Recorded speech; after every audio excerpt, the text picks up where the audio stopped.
मा. मिरासदार यांच्या गंमत गोष्टी या विनोदी कथा संग्रहातून दळण नावाची कथा. बुटाचा कर्र कर्र असा आवाज करीत साळुंके मास्तराने जेव्हा शाळेत पहिल्यांदा प्रवेश केला तेव्हा पिराच्या वाडीतील पोरे त्याच्याकडे टकामका बघतच राहिली. आपल्या पहिल्या मास्तरांची बदली झालेली आहे आणि त्यांच्या जागी दुसरा मास्तर येणार आहे हे त्यांना साधारण कळले होते, पण मास्तरांबद्दल त्यांच्या कल्पना ठरलेल्या होत्या. त्यांचे आतापर्यंतचे सगळे मास्तर या धंद्याला शोभण्यासारखे गंबाळे असत. त्यांचे धोतर जाडजूड आणि काळपट असे. सदऱ्याला खांद्यावर बहुधा धस लागलेला असे. कोट सहसा नसेच आणि डोक्यावर काळी मिचकूट किंवा पांढरी मिचकूट टोपी असे. टोपी नसलीच तर तुळतुळीत डोई केलेली असे. पायात वाहणा कधी असत कधी नसत. मुख्य म्हणजे ते पोक्त आणि रागीट चेहऱ्याचे असत. पण हा अंगात मलमलचा शर्ट आणि रंगीत कोट होता. धोतर पांढरे धोट होते. डोक्याला ऐटबाज भांग होता आणि त्याला लावलेल्या तेलाचा वास लांबपर्यंत येत होता. आणि सगळ्यात आश्चर्याची गोष्ट म्हणजे हा मास्तर अगदीच पोरगेला आणि एक शेवडा दिसत होता. हा कसला आला आहे मास्तर, तोंडात पान दिसते म्हणून मास्तर आहे म्हणायचे इतकेच. मुले टकामका बघत राहिली. तोपर्यंत साळुंके मास्तरानं कामाचा चार्ज घेतला होता. शाळेतले कागदपत्र एकवार डोळ्यांखालून घातले होते. आता तो खुर्चीत बसून हजेरीपट चाळत होता. मधून शीळ घालीत होता. थोड्या वेळाने त्याचे काम संपले. मग पहिल्या नंबरच्या जागी बसलेल्या मुलाला तो म्हणाला,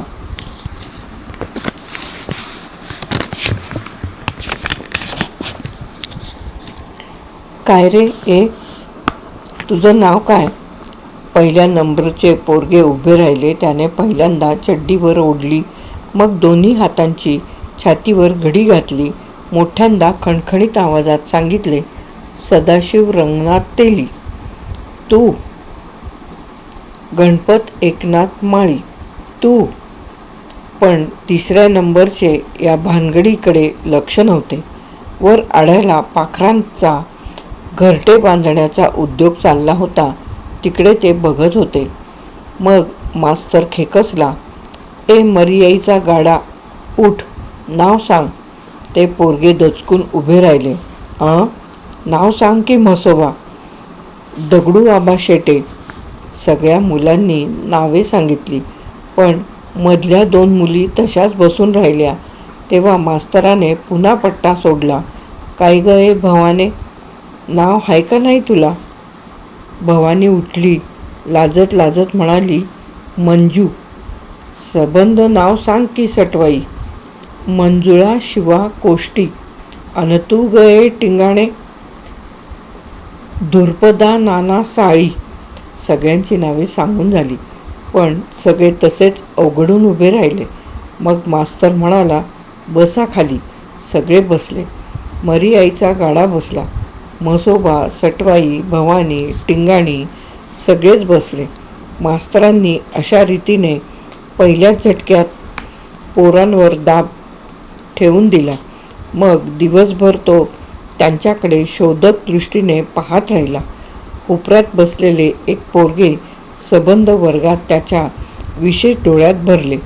गोरे, नाकेले आणि शिडशिडीत त्याच्याकडे मास्तराने पुन्हा पुन्हा पाहिले. शेवटी शाळा सुटता मास्तराने त्याला हाक मारली. टेबलाजवळ बोलावून मोठ्या लाडीकपणे विचारले, "तुझं नाव काय म्हणालास?" आपल्याला मुद्दाम थांबवून घेतल्यामुळे 7-8 वर्षाचे ते पोरगे बिचकले. करीत म्हणाले, "शिवा." "बापाचं नाव?" "बाळू." "कोष्टी नाही का तू?" पोराने मान हलवली. "बाप काय करतो र तुझा?" "मागावर बसतो." "अन आई काय करती?" "आई काय करते?" या प्रश्नाचा अर्थ त्या पोराला कळला नाही. आई घरी असती. मास्तरांनी मग आणखी चौकशी केली. त्याच्यावरून त्याला कळले की याचा बाप मागावर बसून जाडे-भरडे कापड लुगडी काढतो आणि गावोगाव जाऊन माल खपवतो. 15 दिवस घरी तर 15 दिवस फिरतीवर, असा त्याचा ठरलेला कार्यक्रम आहे. एरवी घरी फक्त आईच असते. सध्या बाप फिरतीवर आहे. अजून 5-7 दिवस येण्याचा संभव नाही. मग मास्तराने ती चौकशी तिथेच थांबविली. पुढे 4-2 दिवस त्याने एक अक्षर उच्चारले नाही. 3-4 दिवसांनी मास्तरने पुन्हा शिवाला जवळ बोलावून घेतले. त्याच्या पाठीवरून हात फिरवून तो म्हणाला, शिवा लेका, तुझा अभ्यास फार कच्चा आहे. शिव्या बावचळून मास्तराकडे पाहत राहिला. बाप आहे का घरी तुझा? नाही मास्तर. कुठं गेलाय रे? फिरतीवर. मग कोण आहे घरी? आई आहे की. मग तिला म्हणावं मास्तरांनी बोलावलंय, दुपारच्याला येऊन जा म्हणावं. होय मास्तर. सकाळी शाळा सुटल्यावर पोरगे गेले आणि दुपारी आईला घेऊन आले.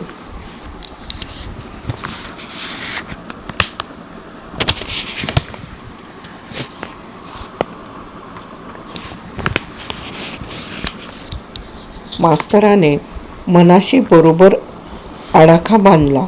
हे गोरटेले नाकेले पोरगे आईच्या वळणावर गेले असावे हे त्याने अदमासाने बरोबर ओळखले होते.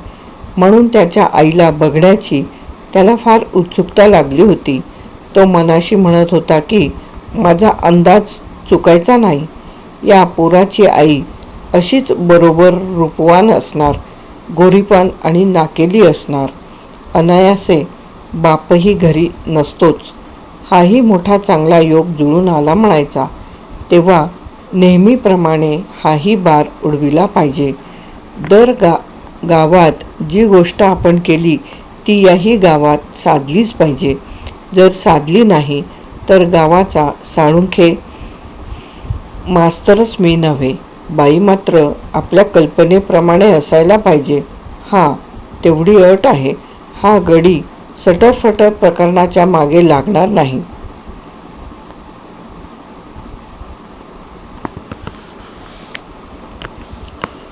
पण मास्तराने अंदाज केला होता त्याहीपेक्षा शिवाची आई रूपाने देखणी होती. मास्तर एवढा मुरलेला गडी, पण तिला बघून तोही चकित झाला. गोरापान रंग, धारदार नाक आणि शेलाटी अंगलट, चापून चोपून नेसलेले लुगडे, सगळे कसे जिथल्या तिथे. हिला 7-8 वर्षाचा मुलगा आहे यावर कोणी विश्वासही ठेवणार नाही असा बांधेसूदपणा. तिला बघून मास्तर हरकून गेला. मनात म्हणाला, छे छे, हे काम कसेही करून जुळलंच पाहिजे. मग काय वाटेल ते हो. मास्तरच्या मनात काय चालले आहे याची त्या बाईला काहीच कल्पना नव्हती. ती बिचारी पदर सावरून दाराबाहेर उभी राहिली. भिंतीला अंग टेकून म्हणाली, कावो मास्तर. मास्तराने तिच्या देखत एकदा भांगावरून हात फिरवला. चांदीची बटणे चाचपली. मग थोडासा असून तो दरवाजापाशी येऊन उभा राहिला. हा शिवा तुमचा पोरगाच ना? होय की. त्यानं सांगितलं बाप फिरतीवर गेलाय म्हणून तुम्हाला हाक मारली. बरं, पोराचा अभ्यास मागं पडलाय, फार कच्चा राहिलाय. मग कसं करावं मास्तर? बघा, शिकवणी लावत असाल तर लावा, मी शिकवीत जाईन घरी येऊन. मान खाली घालून ती बाई मर्यादेने म्हणाली, परिस्थिती नाही मास्तर आमची तशी. चाललंय कसं तरी. त्यातनं तुमचे पैसे कुठनं आणायचे आणखीन? मास्तराने यावर आपल्या आवाजात प्रेमळपणा आणला. पैशाचं बघू हो, ते विचारलंय का तुम्हाला मी? पण तसं कसं? तुम्ही तरी फुकट का शिकवावं? आमच्या माणसासनी बी तसलं पटायचं नाही. तिच्या बोलण्याचा करारीपणा दिसला. तो बघून मास्तरची पुढं बोलायची छाती झाली नाही. त्याने ओळखले की पहिला हुकुमी बाण फुकट गेला. पण अशा तशानं डरणारा तो गडी नव्हता. या बाबतीत त्याचा अनुभव फार जबरदस्त होता. कोणत्याही गोष्टीत घाई करून उपयोगी नाही. जरा दमाने घेतले पाहिजे, म्हणजे सगळे पदरात पडते हे त्याला पक्के माहीत होते. म्हणून तो शांतपणे म्हणाला, तेही खरंच. बघा, तुम्हाला जमेल तसं करा. निदान पोराच्या अभ्यासाकडे लक्ष ठेवा. 8-15 दिवसांनी येऊन चौकशी करीत जा. एवढं केलं तरी पुरे. मी घेतोच वर्गात करून म्हणा. बरं आहे, एवढंच काम होतं. मग जाऊ का मी? जावा. मास्तराचा निरोप घेऊन बाई मुकाट्याने निघून गेली आणि मास्तर मनाशी विचार करीत राहिला. हे संधान कसे जुळवून आणावे यासंबंधी तो काही आडाखे मनाशी बांधू लागला. पुढे 4-8 दिवस त्याने वर्गात अगदी इमानाने अभ्यास घेतला. विशेषतः शिवाकडे तर त्याने मुद्दाम जास्त लक्ष दिले. कधी त्याच्या जवळ जाऊन तर कधी त्याला टेबलावर जवळ बोलावून त्याला समजावून सांगितले. ते पोरगेही तसे चांगल्या बुद्धीचे होते. त्यामुळे मास्तराने सांगेपर्यंत पटापट ते अनेक गोष्टी शिकले. मुळात कच्चा नसलेला त्याचा अभ्यास पक्का झाला.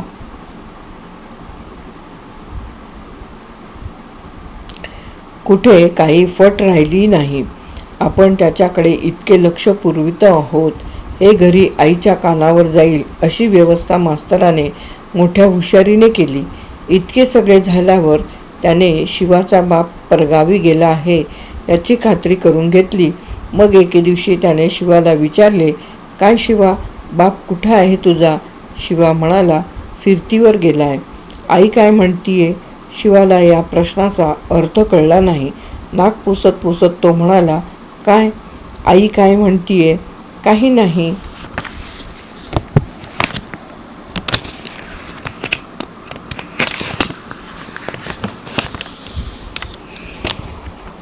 बरं, मग जा, जागेवर जाऊन बस. आईला म्हणावं सहज चौकशी केली होती. मग पुढे 8-15 दिवस मास्तराने सतत हाच घोषा लावला. शिवा शाळेत आला रे आला की तो पहिल्यांदा त्याचा बाप कुठे आहे याची चौकशी करी. तो घरी आहे म्हटल्यावर मास्तर काही बोलत नसे, पण तो परगावी गेला आहे एवढं कळलं रे कळलं की तो बारीक डोळे करून पुढचा प्रश्न विचारी. मग आई काय म्हणतीये? बावचळलेला तो पोरगा उत्तर देई, काय नाही बा, लुगडं झणतीये. आणखी काही नाही? काही नाही. बर, जा, जागेवर जाऊन बस. 1-2 महिने असे गेले आणि तरीही मास्तरच्या पदरी काहीही पडले नाही. दरवेळेला हीच ठराविक प्रश्नोत्तरे झाली आणि दरवेळेला काही नाही याशिवाय मास्तराला दुसरी कुठलीही माहिती कळली नाही. फार तर आई मागावर बसली आहे, स्वयंपाक करीत आहे, पाणी भरीत आहे, एवढाच कमी जास्त तपशील. पण या तपशिलाला काही विशेष अर्थ नव्हता. जे उत्तर हवे होते ते काही येत नव्हते आणि जे येत होते ते काही उत्तर नव्हते. 2 महिने मास्तरने दम खाल्ला. मग मात्र तो मनातून चिडला. एके दिवशी शिवाला त्याने भरपूर खायला घातले. शेवचिवडा दिला, रेवड्या दिल्या. मग विचारले, शिवा लेका, या तुझा गावाला गेलाय ना? शिवा लेका, बा तुझा गावाला गेलाय ना?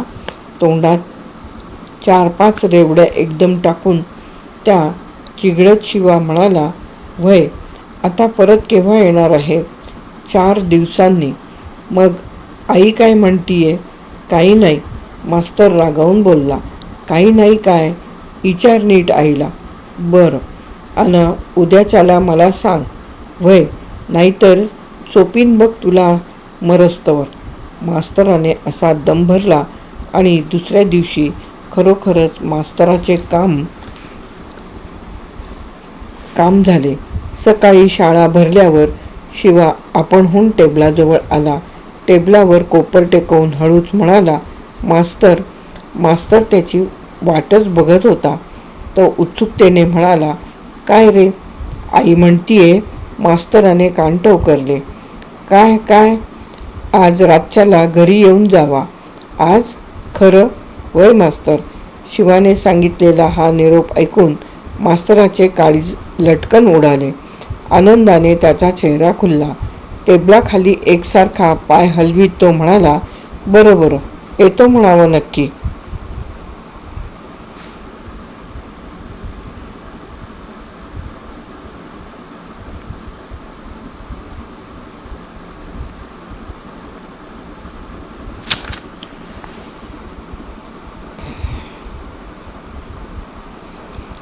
शिवाने सांगितलेला हा निरोप ऐकून मास्तराचे काळीज लटकन उडाले. आनंदाने त्याचा चेहरा खुलला. टेबलाखाली एकसारखा पाय हलवीत तो म्हणाला, बरं बरं, येतो म्हणावं नक्की. आणि मग त्याला दिवसभर काही सुचले नाही. मात्र रात्र केव्हा होते आणि आपण केव्हा एकदा त्या घरी पोचतो असे त्याला होऊन गेले. संबंध दिवसभर तो मनाशी हीच गोष्ट घोकीत राहिला. त्या दिवशी त्याने शाळा नेहमीपेक्षा लवकर सोडली. मग भराभरा घरी जाऊन त्याने आंघोळ केली. झकास चंदनी साबण लावून आंघोळ केली. डोक्याला सुवासिक तेल लावून भांग पाडला. चांगला अर्धा तास खपून भांग पाडला. स्वच्छ धोतर नेसून ठेवणीतला शर्ट घातला. ऐटबाज पोशाख केला. कानात अत्तराचा भोळा अडकविला. तोंडात विडा कोंबला आणि रात्र झाली. तसा तो घाईघाईने शिवाच्या घराकडे आला. रात्रीचे 9 वाजायला आले असावेत. अंधार गुडूप पडला होता. क्वचित कुठेतरी एखादा दिवा तेवत होता. सगळीकडे गाढ शांतता पसरली होती. दिवसभराची उसाभर आटोपून माणसे झोपी गेली होती. एखाद्या ठिकाणी 2-5 लोक शिळोप्याच्या गप्पा मारीत होते. कुत्री उगीचच भुंकत होती. त्यामुळे शांततेची जाणीव अधिकच होत होती. सर्वत्र सामसूम झाली होती आणि भयाण वाटत होते. कोष्टी गल्लीत शिरून मास्तर बरोबर शिवाच्या घरी पोचला. त्याला वाटले की दरवाजा बंद असेल आणि आपल्याला टिचक्या माराव्या लागतील. पण दरवाजा उघडाच होता. आत येण्याची वाट दिसावी म्हणून ओसरीवर चिमणीही ढणढणत होती. मास्तराने हे सर्व पाहिले. मनात त्याने बाईच्या हुशारीची स्तुती केली. मग तो बेधडक घरात शिरला.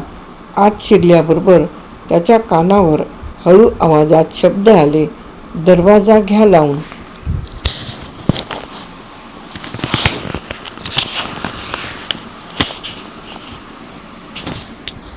मास्तराने वर पाहिले.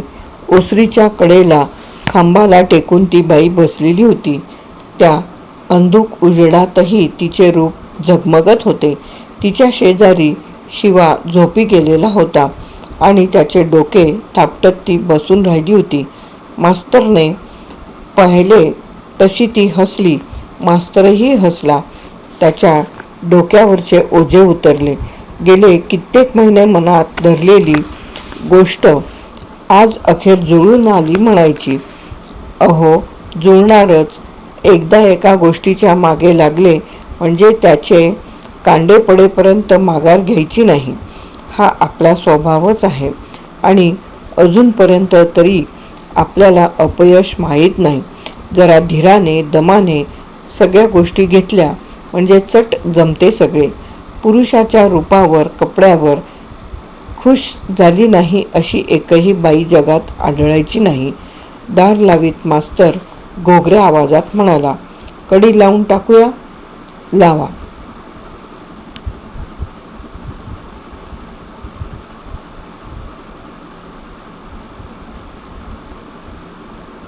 दार लावीत मास्तर घोगऱ्या आवाजात म्हणाला, कडी लावून टाकू का? लावा. मास्तराने कडी लावली. त्याचे मन अगदी बिनघोर झाले. ओसरीवर येऊन तो मुकाट्याने तिथल्या फाटक्या सतरंजीवर बसला. 100 जणीत देखण्या असलेल्या बाईकडे अधाशासारखा बघत राहिला. शिवा झोपला वाटतं. हा झोपतोय नवं का? आत्ताच डोळा लागलाय. बरं झालं लवकर झोपला. होय. अशी काहीतरी निरर्थक प्रश्नोत्तरे झाली. थोडेसे इकडचे तिकडचे बोलणे झाले. मग घटकाभर कुणीच काही बोलले नाही. त्या विचित्र शांततेत कसे चमत्कारिक व्हा लागले. थोडा वेळ असाच गेला. मग मास्तरांची कानशिले एकाएकी तापली. डोके अंग गरम होऊन गेले. डोळे विचित्रपणे लकाकू लागले. एका झटक्यात उठून तो तिच्याजवळ येऊन बसला. घोगऱ्या आवाजात म्हणाला, आत्ता उशीर कशाला? कुणी बगल बिगल, मला लवकर जाऊ दे. आणि तो तिचा हात धरणार तेवढ्यात दरवाजावर थाप पडली. दरवाजा धाडधाड वाजू लागला. पाठोपाठ खणखणीत आवाज आला, अंशे, ए अंशे, दार उघड ग. मास्तर एकदम दचकला. घाबरून मागे सरकला. चाचरत म्हणाला, कोण आहे? अनसुयेचाही चेहरा घाबरल्यासारखा दिसला. मास्तरकडे बघत ती म्हणाली, शेजारची भागीरथी काकी हाय वाटतं. मास्तराने तेवढ्यात सुस्कारा सोडला. नवरा नव ना? नव. मग हरकत नाही, पिटाळ तिला बाहेरच्या बाहेर. अनसूया घाबरून म्हणाली, ही म्हातारी आत आल्याबिगर राहणार नाही. लई वाईट खोड आहे तिला. उगीच कुणाकडं तरी बसायची. मग आता? तिनं बघितलं म्हणजे पंचायतील. लई तोंडाळ हाय बाई. समध्या गावात आग लावील माझ्या नवऱ्यापाशी जाऊन बोंबलल. अरे बापरे. अन नवरा माझा लई दांबीस आहे. नवरा माझा लई तांबीस आहे. तुमचा अन माझा दोघांचाही मुर्दा पाडल. हे ऐकून मास्तर चांगलाच घाबरला. त्याला दरदरून घाम फुटला. त्याला पक्के माहीत होते की आपण या गावात अगदी नवीनच आलो आहोत. अजून आपला नीटसा जम बसलेला नाही. फारशा कुठे ओळखी झालेल्या नाहीत. अशा वेळी जर आपण या लफड्यात सापडलो तर आपली धडगत नाही. उद्या हिच्या नवऱ्याने घातली कुऱ्हाड टाक्यात तर मग? त्यावेळी आपल्या बाजूला कोण येईल? कोण आपल्याला मदत करील? त्या गावातले कुत्रेसुद्धा येणार नाही. इथे घटकाभर राहणेही मुश्किल होईल. कदाचित सबंध गाव आपल्याला चोपून काढील. छे छे, हा धोका पत्करून चालणार नाही. मामला कसा सगळा बिनबोभाट असला तर गंमत. मास्तराचा असा गोंधळ उडाला आणि इकडे दारावर एकसारखे धक्के बसू लागले. सारख्या हाका ऐकू येऊ लागल्या. अंशे, अगं उघडकी दार, काय करतीस? मग मास्तरला विचार करायला फारसा वेळ मिळालाच नाही. घाबऱ्या तो म्हणाला, मागचं दार आहे का? जातो असाच परभाऱ्या. अंशीने मान हलवून सुचवले की या घराला मागचं दार नाही आणि बाहेर पडायला दुसरी वाटच नाही. मग मात्र मास्तर लटपटला. मग मला लपव तरी कुठं घटकाभर. आले ग काके, खरकट काढतीये मी. असं म्हणून अनसुयेने काकीला जरा थोपवून धरले. पण तिचाही चेहरा गांगरून गेल्यासारखा दिसला. तेवढ्यात काहीतरी विचार करून तिने वाळलेल्या ओठांवरून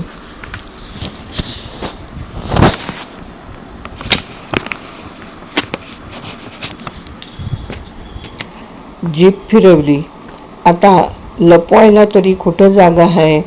असं करता काय, ते काठीवरचं लुगडं घ्या अन गुंडाळा अंगाला आणि त्या कोपऱ्यात जाता आहे ना, तिथं बसा दळत काहीतरी.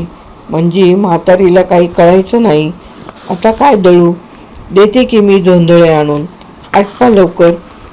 असे म्हणून तिने पायलीभर जोंधळ्याचे वाडगे जात्यापुढे ठेवले आणि ती भराभरा दरवाजाकडेच गेली. तेव्हा मास्तरला आणखी काही युक्ती शोधायला अवसरच सापडला नाही.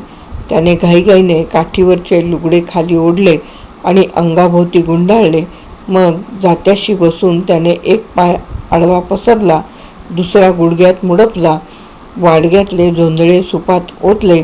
मग मुठभर जात्यात टाकून त्याने घाईघाईने जाते फिरवले.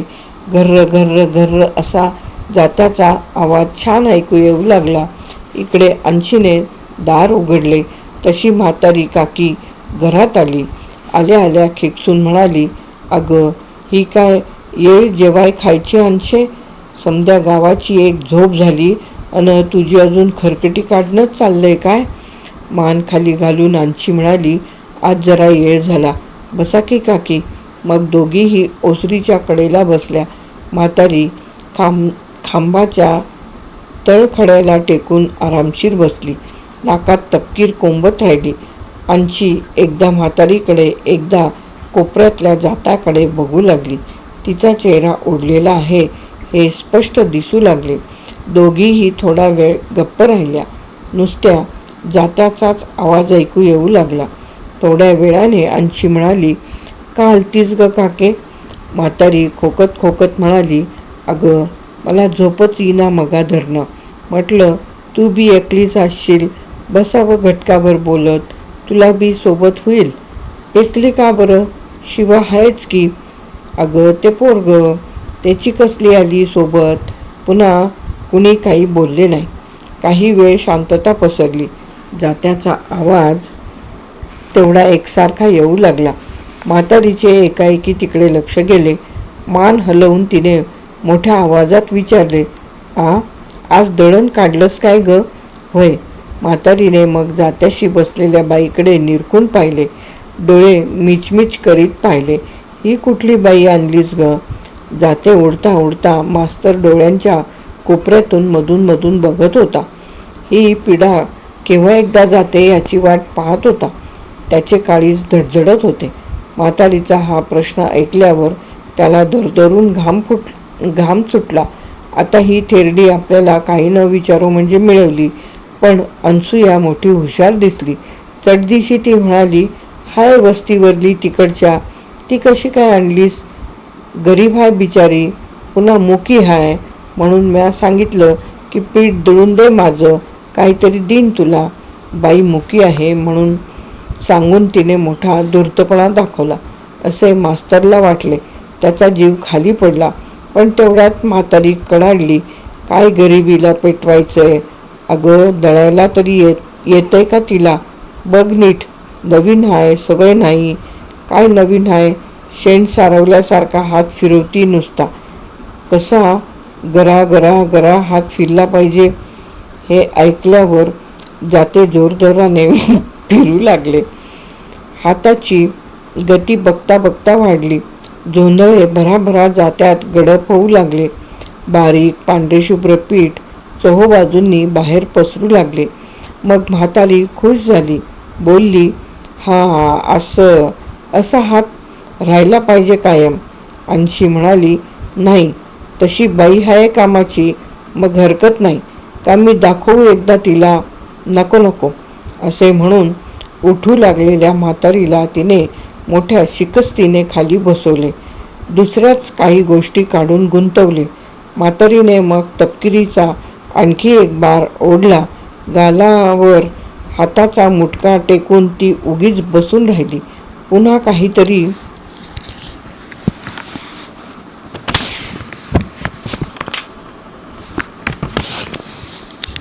पुन्हा काहीतरी बडबडू लागली. आणशीच्या मांडीला चिमटा काढून म्हणाली, अगं तुला कळलं का आणशे?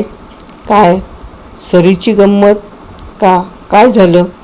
अगं नवरा समजून भलत्याच्याच मागं गेली कोसभर, अन मागणं पळत पळत आली माघारी बघ. तशीच हेंद्रट आहे पहिल्यापासनं. वय वय, मागं एकदा असंच झालं बघ. असं म्हणून म्हातारी सरूची आणखी कुठली तरी हकीकत सांगू लागली. जांभया देत आणशीही ती ऐकू लागली. जाते आपले फिरतच राहिले. थोड्या वेळाने सरूची गोष्ट संपली. पण यमूची कुठली तरी गोष्ट म्हातारीला आठवली. ती संपल्यावर गोधूची गंमत झाली. गावातल्या सगळ्या बायका, त्यांच्या सासवा सुना यांच्या 12 भानगडी निघाल्या. गप्पा फारच रंगल्या. म्हातारी ही रंगून गेली आणि हळूहळू अनसूयाही त्यात रंगून गेली. तीही काही गोष्टी सांगू लागली आणि हे बोलणे लवकर संपलेच नाही. म्हातारी एकसारखी बोलतच राहिली. तासामागून तास गेले. निम्मी रात्र उलटून गेली. पण म्हातारीच्या गप्पा संपल्या नाहीत. घटकाभर ती मध्येच विसावा घेई तपकीर ओढत बसून राही. जात्याचा आवाज हळूहळू येत आहे याची तिला एकदम जाणीव होई. कान टवकारून ती म्हणे, बघ अंशे, कशी दळती बघ जीवावर आल्यावानी. तिला मी सांगत होते. त्याबरोबर जात्याचा आवाज जोरजोरात येई. वाडग्यातले जोंधळे भराभर जात्यात गडप होत आणि हात मोठ्या वेगाने फिरू लागत. मग म्हातारी समाधानानं मान हलवी आणि पुढची गोष्ट सांगू लागे. पुन्हा गप्पा रंगत. अशी पहाट झाली. जाते फिरून फिरून मास्तराचे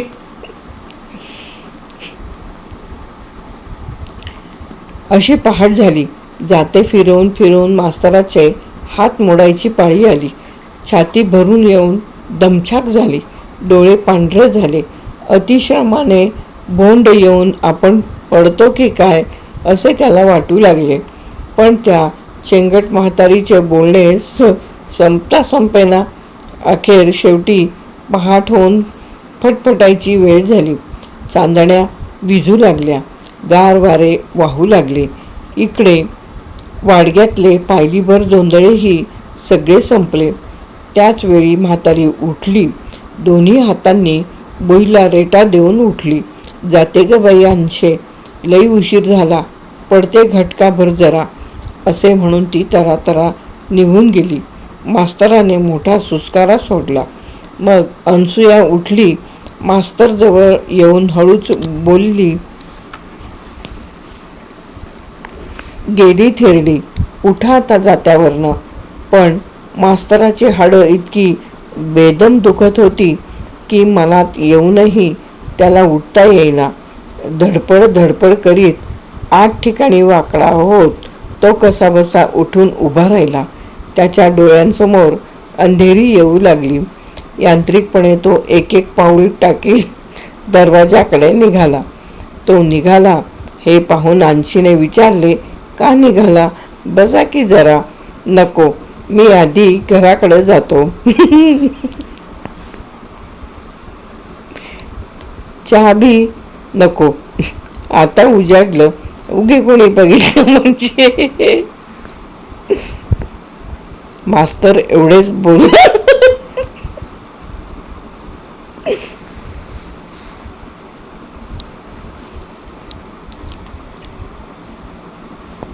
मास्तर एवढेच बोलला, कसे बसे बोलला आणि मुकाट्याने मान खाली घालून दाराबाहेर पडला. तोल सावरीत निघाला. अवघड जागी दुखणं झालेला माणूस जसा वाकडा चालतो तसा वाकडा चालत गेला. यावर 10-15 दिवस गेले.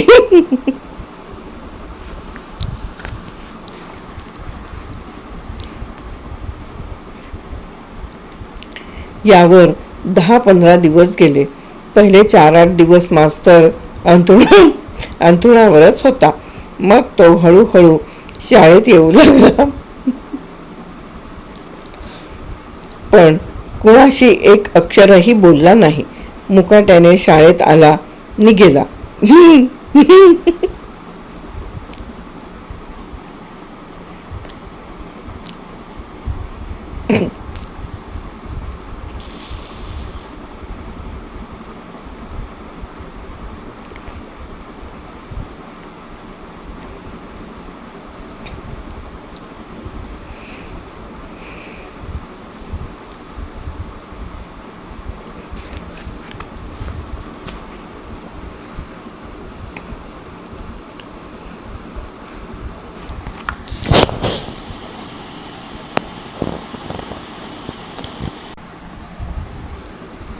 मुकाट्याने शाळेत आला नि गेला. पुन्हा त्याने शिवाची चौकशी केली नाही. एकदाही जवळ बोलावून त्याला काही विचारले नाही. 8-10 दिवसांनी शिवाच एकदा टेबलाजवळ आला. हळूच म्हणाला, मास्तर. शिवाला बघितल्यावर मास्तरने कपाळाला आठ्या घातल्या. वृक्ष आवाजात विचारले, काय रे? बाबा फिरतीवर गेलाय. मास्तरने हे नीट ऐकले, पण तरीही त्याच्या तोंडावर कसलाही भाव उमटला नाही. बरं, मग आई म्हणतीये की आज रातच्याला. हे ऐकल्यावर मात्र सगळे समजून चुकलेल्या मास्तराचा तोल गेला. त्याचा चेहरा शरमेने रागाने लालबुंद झाला. शिवाच्या पाठीत धपाटा घालून तो संतापाने म्हणाला, असं का? आईला म्हणावं मास्तरनं विचारलं की पायलीभर पीठ 15 दिवसांतच खलास झालं का?